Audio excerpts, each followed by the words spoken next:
The newest figure in the SH Figuarts My Hero Academia line has just dropped, Shoto Todoroki. Shoto! Get out of here. And if you aren't aware of who he is, let's just say he's the embodiment of Icy Hot. No, not that kind of Icy Hot, this kind of Icy Hot. His powers are fire and ice. He can control fire on the left side of his body and ice on the right, and combined, they make him super freaking powerful. And Todoroki's always been one of the cooler characters in the show, which is why I own the Rebel Tech Amazing Yamaguchi version, as it is a good and fun figure of the character to own. But it doesn't fully satisfy me, because I really don't like the way it looks. Which is why I was amped up when I saw that Tamashii was making an SHF of him, because damn did the promos look good. And so I had to cop, which actually ended up being a pain in the butt for me, because Amazon Japan literally wouldn't ship this figure because they needed 32 more cents, even though I already paid for the figure in November. Yeah, I know. They held my stuff for 32 cents. Well, after they robbed me for 32 more cents, I finally got this guy in my possession. So with that being said, let's get this review started. Starting off with the packaging, it's really clean. It matches the aesthetic of Todoroki and is really eye-catching. The front shows off the figure inside, a promo image of it, and its name in this cool stylized font that I really like. Also below it, we can see this figure's made in Vietnam. Oof. Not a fan of when Tamashii uses that factory for figures, so we're gonna have to hope there's nothing wrong with this figure. Then here's the top of the box, here's the right side of the box, and has a promo image of the figure, and then here's the left side, and it has all the faces he comes with. Then here's the bottom of the box, and then here's the back of it. It's a good showcase of what the figure can do, and that's it for the packaging. Overall, it's really clean, and let's hope the figure inside is as well. And after getting this figure opened up and then playing with it for a while, I could say this figure is overall good, as he's been pretty fun to pose around, but there are some things that aren't ideal at all with this guy that can bring it down a level or two. But let's first talk about how he looks. I think for the most part he looks great. The likeness is pretty spot on, though he does look a little skinny. Maybe, I don't know. What do y'all think? I just remember Todoroki having a more rounder face and not as much of a slim build, but it's not a big deal because it still looks fine. Actually, I think I'm tripping because this is based off more of his recent look, and I'm pretty sure he is a little bit more taller and slender. So yeah, I think he looks fine. Then, with his suit, it's detailed pretty nicely. Todoroki uses some extra gear to help with his quirks, like for instance on his back, we have his tactical vest that can either help cool him down or heat him up. It looks fine, it just sits on his back and no, it's not movable. Also, under it, we can see this figure's branding, which is sort of hard to notice, but it's there. Then for his belt, we got some little gadgets and things that dangle around his waist. They look fine and I like the metallic paint on them. Then, around his wrist, we have some arm guards. They look good and have a metallic finish as well. Then, we got his boots, and yeah, they just some boots, but they did include his spikes on the bottom of them that he used to avoid slipping on ice, which is a pretty cool detail. And that's really it for the major details about his suit, besides maybe some little areas like around his collar. So pretty much, he looks simple, but it is cool. Now, what isn't cool are the little cracks and scuff marks this figure has on his plastic. They are literally everywhere on this figure and make him look so damn cheap. There's no reason for a figure that retails as much as this guy does to have so many cracks and scuff marks on the plastic. And then around his waist, be careful because the belt will scuff onto his waist and you will have all these little ugly scuff marks like mine. So this sucks. Now, at least for the most part, those are the only major QC errors that my copy has, besides a movement issue that I'll talk about when we get to the articulation. So besides those issues, the QC is fine. And it also really doesn't feel like a Vietnam factory figure to me, and what I mean by that is that it doesn't feel loose and it doesn't really feel greasy either, which is good. And then what I believe is the highlight of this figure set is the accessories it comes with. This guy comes with everything you would want with a Todoroki figure. He first comes with 5 interchangeable faceplates. He has a neutral resting face, a smiling face, an angry teeth gritted face, a yelling face, and an even more intense angry yelling face. And that's it for the selection of faces. I'm completely satisfied with them as they all look great, especially that intense yellow one as it's just so damn cool. And it looks even cooler on the alternative headpiece it comes with. This piece has his hair all spiked up, which is great paired up with some of the effect pieces he comes with. That's right, this Todoroki comes with some effect pieces that show off his quirk, and they look really damn good. The first one he comes with is a piece that goes onto his chest to show off his fire and ice flames. These things are done so damn beautifully. The sculpt work is great, and the paintwork and material it's made out of really give this piece some life. Also, you might be wondering how you put this piece on. Well, what you gotta do is take this piece off his lower chest. I know it doesn't look like it, but it does come out, and you take it out and then you put the effect piece in, and bam. Pretty simple, and man, it looks so good. And then it comes with 2 different fire and ice flame effects that each plug into his wrist. These are so damn clean, and I really love the way when you see his fists in each of them. With this fire effect, I want to feel work with the SHF ace. Also, like the chest piece, the way these are painted and the material these are made out of, really make them look so damn sick.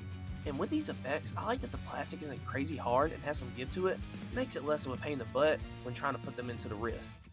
Then he comes with 12 or 13 interchangeable hands. He has one that I don't know if I should consider it 1 or 2. I guess 2, I don't know. But he comes with 2 fisted hands, 2 open hands. Oh wait, before I show y'all this set, let me first get these little pieces off the fist and then put them on the hands so we can have them displayed properly. Yeah, y'all see this? Every single hand shares this one set of hand guards that you have to swap out every time you want to hand swap. This is annoying as fuck and so damn cheap from Tamashii. I literally hate doing this and have dropped these little pieces so many times, it's not even funny. Like, why? Seriously, never do this again. It's just annoying. But to carry on with the selection he comes with 2 open hands, 2 clinching hands, 2 open relax hands, 2 open expressive hands, a set of hands combined together, and a hand with an ice effect coming out of it. I really like this hand, and the ice is done pretty cleanly. And that is it for his accessories. I'm happy with them. It's a great selection that offers a ton of playability with this figure. Only issue is having to swap the handguard piece because that's unacceptable. But other than that though, the accessories are great. So let's now talk about his articulation because there are some areas that definitely need to be talked about. And before you get scared, it's nothing like crazy detrimental as he can pose pretty damn good, but there are some annoying things about the design choices. Starting off with his head range, it's good. He can look up about this far, then look about this far downwards, gets fine side to side motion and good tilt all around. Also, now that I'm moving his neck around more, I'm noticing more scratches and stuff around his collar, which sucks. Then for an area that also sucks to me is his shoulder butterfly joint area. I shouldn't call it that because it's more of a shoulder armpit lat joint area because there's no butterfly joint. He only has a shoulder joint that is so damn stiff on both arms. At least the joint is thick so it's not a major risk of breaking, but definitely recommend lubricating this area as it's really stiff. Pause. And honestly, the shoulders get fine range. They can go about this far, go this far forwards, and this far backwards and stuff. And then for his lat joint, which is very Reveltech-ish to me, doesn't really do much. It might can help with some minor adjustments, but it's not going to help with, let's say, making the arms cross over one another, because it's not happening with his release, sadly. The arms only go this far forwards, and well, backwards, it's pretty bad.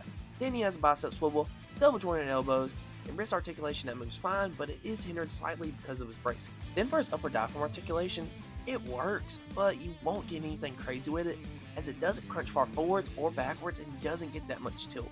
But at least it can go side to side, but be careful because it can scuff this figure if you do so. Yeah, I know, more scuffing on this figure. Honestly, unacceptable at this point. Can't even pose this guy without it getting scuffed the fuck up. It's ass. And then the waist joint works decently. It can tilt a little bit, go forwards and backwards, and combined with the upper diaphragm joint allows for this much total crunch. Also, for the side-to-side motion, there really isn't any, and as talked about earlier, using the waist joint will result in the waist getting scuffed up, which sucks. Like, it's literally so ass that it makes me not want to pose this guy, as he's just going to get damaged in the process. But, to carry on with articulation, let's talk about the legs. I don't know what they got going on with these hips. They are using some system where the peg moves with the legs so you get more range, but I really don't understand why it was necessary. They could have just made it a regular stationary peg and made the crotch piece of softer plastic material so the legs get insane range. Also, this little swivel peg thing is annoying because after you move the legs sometimes, the peg stays down, and sometimes with this setup, it'll leave the legs uneven, and it's sometimes a pain in the butt to fix it, so this sucks. Also, for the range of the legs, you can kick this far forwards, a little bit backwards, and this far outwards, which isn't the best. So, I really don't see why they decided to try something new with this guy's hips. Doesn't seem to do much of anything at all. At least, he has a thigh swivel, double jointed knees, yeah, double jointed knees, because I know it looks like he doesn't have them, but he does, and they work great. Then he has good ankle articulation as they go up and down and get a decent rocker, and lastly, he has a toe joint. So overall, his articulation is good as he can get plenty of cool and dynamic poses, but it does have its share of questionable design choices, and the scuff mark this figure gets is so lame, so that sucks. So yeah, you're going to be able to pose this guy pretty well, but you're going to have to risk damaging the figure to do so. But enough with articulation, let's now do some figure comparison. First, here he is next to the Reveltech Todoroki, and I'm so glad that we actually have this SHF because it looks so much better than the Reveltech to me. Now, while we do have this Reveltech, let's look at his armpit lat joint thing and see how it moves. Now, we can see when moving it around, it really resembles the SHF, so it really seems like Tamashii took some inspiration from Reveltech with this release. Then here he is next to Reveltech Endeavor. The scale sorta works, though Todoroki is a little too big. Shoto! Then here he is next to Deku and Bakugo. I think they all scale well with each other and they look really cool posed up together. Then here he is next to Robotech All Might. Here he is next to SHF Luffy and Zoro. Here he is next to Team Gojo. Here he is next to Demoniacal Kid Goku. And lastly, here he is next to Collectibles Yuzuru. So overall, my thoughts about this release are a little mixed. Like, I will say this first, it is a good release, as the figure looks good, comes with some peak accessories and poses pretty damn well. But the issues I have with this figure are holding it back from being great. Like, the first issue is how easily this figure scuffs up. It's bad and has legit made me not want to pose this figure at all. And then another thing that makes me not want to pose this figure is the fact that we gotta change this little handpiece every time we want to hand swap. It's cheap and annoying. Plus, it falls out easily at times and has legit got stuck in my vehicle seat cushion. Luckily, I got it out, but if I wasn't aware to check these hands, it would have been gone, so please be careful. Then, I don't like how tight both of his shoulders are, but at least this can be fixed with some lubricants. And then lastly, I'm not a fan of the hip design, because it's a pain in the butt to fix back, and just leaves him being bow-legged or just taller if both legs are down, and it's annoying to fix. So yeah, sadly this guy has some issues I don't like. Now, as I've said, this is a good release even with those issues, because he offers a ton of playability and posing options, but you just gotta be careful because of the issues I mentioned. If you want this guy, I'd recommend checking out if Hobby Inc. or Amazon Japan still has them, or wait for the regular USA release on Amazon, which is like 80 bucks. But with the way this guy scuffs, $80 just isn't worth it in my opinion, as an $80 figure shouldn't damage itself anytime you want to pose it. So please be careful and know what you're getting into if you're getting this guy. And that's it for this one, guys. I really appreciate it that you took the time out of your day to watch this video. And y'all let me know, what do y'all think about this release, and are y'all still getting it? Also, I'm sorry if I sound weird, I've been really sick and I still don't feel 100%, but I still wanted to get a video out for you guys. Thanks again for watching, and I'll see all y'all in the next one. Peace. Shoto!